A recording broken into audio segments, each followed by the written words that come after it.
தமிழக வரலாற்றில் ஒரு பொன்னாள்.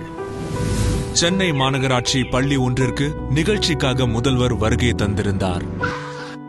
வழக்கம் போல் பிள்ளைகளுடன் உரையாடிய போது, ஏன் சோர்வாக இருக்கிறீர்கள், சாப்பிட்டு விட்டீர்களா என கேட்க, அதில் ஒரு சிறுவன், ஐயா, காலை உணவு நாங்கள் சாப்பிட்டதில்லை, அப்படியே தான் பள்ளிக்கு வருவோம் என்றதும் முதல்வர் உறைந்து போனார். மறுகணமே அதிகாரிகளுடன் ஆலோசித்த போது, பெரும்பாலான பிள்ளைகளின் வீட்டில் காலை உணவிற்கான வசதி இல்லை என்ற நிலையை அறிந்தார். முதல்வர் மனதில் பல எண்ணங்கள் ஓடத் தொடங்கின. பசியோடு பள்ளிக்கு வரும் பிள்ளைகளை பட்டினியாக வைத்து பாடம் சொல்லித் தருவதா? பசிப்பிணி நீங்கினால் மனநிறைவுடன் கல்வி கற்பார்கள். மனதில் பாடங்களும் பதியும். சீரான வருகை பதிவும் இருக்கும். கல்வி விகிதமும் அதிகரிக்கும். நாளைய இளைஞர்கள் அறிவாற்றல் பொருந்தியவர்களாக உயர்வார்கள். இப்படி எத்தனையோ நன்மைகள் இந்த மாநிலம் அடையும் என்ற தொலைநோக்கு சிந்தனையின் வெளிப்பாடாய் முதல்வரின் மனதில் உதித்தது காலை உணவு திட்டம். காலை உணவு திட்டத்தை இந்த ஆதிமூலம் தொடக்கப்பள்ளியில் இருந்து நாம் தொடங்கி இருக்கிறோம். இத்தகைய திட்டங்களை இலவசம் என்றோ, தர்மம் என்றோ, தானம் என்றோ, சலுகை என்றோ யாரும் நினைக்கக்கூடாது. இது ஒரு அரசினுடைய கடமையும் பொறுப்புமாக அமைந்திருக்கிறது.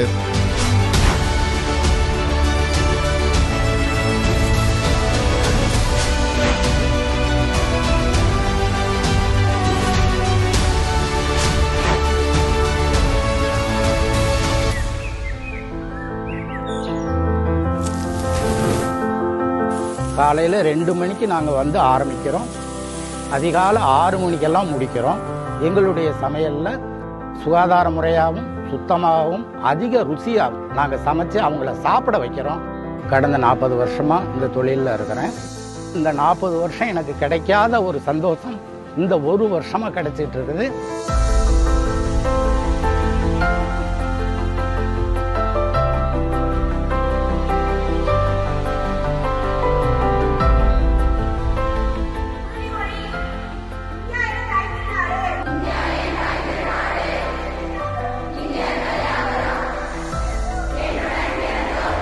என்னுடைய பிள்ளைங்க எப்படி பார்த்துக்கணும் அப்படிதான் இந்த பசங்களையும் பார்த்துப்பேன். நான் வீட்டில் எப்படி தட்டை எப்படி கிளீனாக கழுவிட்டு தான் சாப்பாடு போடணும், அதே மாதிரி தான் நானும் எங்கள் பசங்களுக்கு பரிமாறுவேன்.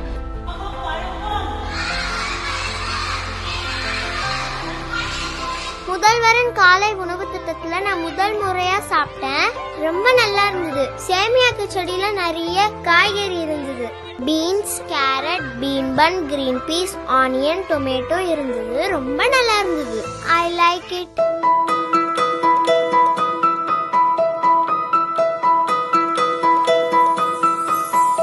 குழந்தைங்க வந்து ஆர்வமா சாப்பிடுறாங்க. இப்போ வந்து நல்ல திருப்தியா சாப்பிட்டுட்டு கிளாஸ்க்குள்ள வர்றதுனால அவங்க நல்ல பாடத்தை கவனிக்காங்க. என்ன சொன்னாலும் ஆர்வமா இருக்காங்க. அதை பார்த்து எங்களுக்குமே ரொம்ப ஆர்வமா இருக்கு பாடம் நடத்துறதுக்கு.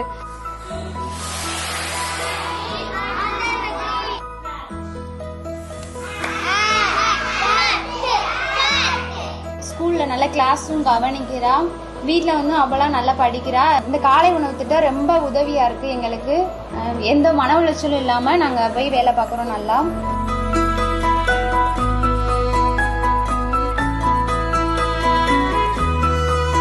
திட்டத்தை கொண்டு வந்த தமிழக அரசுக்கு மிகவும் நன்றி.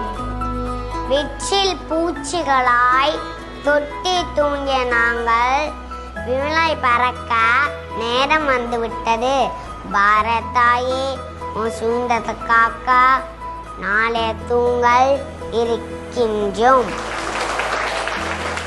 முதலமைச்சரின் காலை உணவு திட்டம் மாணவர்களின் வாழ்க்கையில் மகத்தான மாற்றத்தை ஏற்படுத்தும் என்பதில் சந்தேகமே இல்லை. படிப்பு ஒன்றுதான் உங்களிடமிருந்து யாராலும் பறிக்க முடியாத சொத்தாக அமைந்திருக்கிறது. நீங்கள் படித்து அறிவார்ந்த சமூகமாக முன்னேற இருப்பவர்கள் எந்த காரணத்தை கொண்டு கல்வியை விட்டு விலகி சென்று விடாதீர்கள்.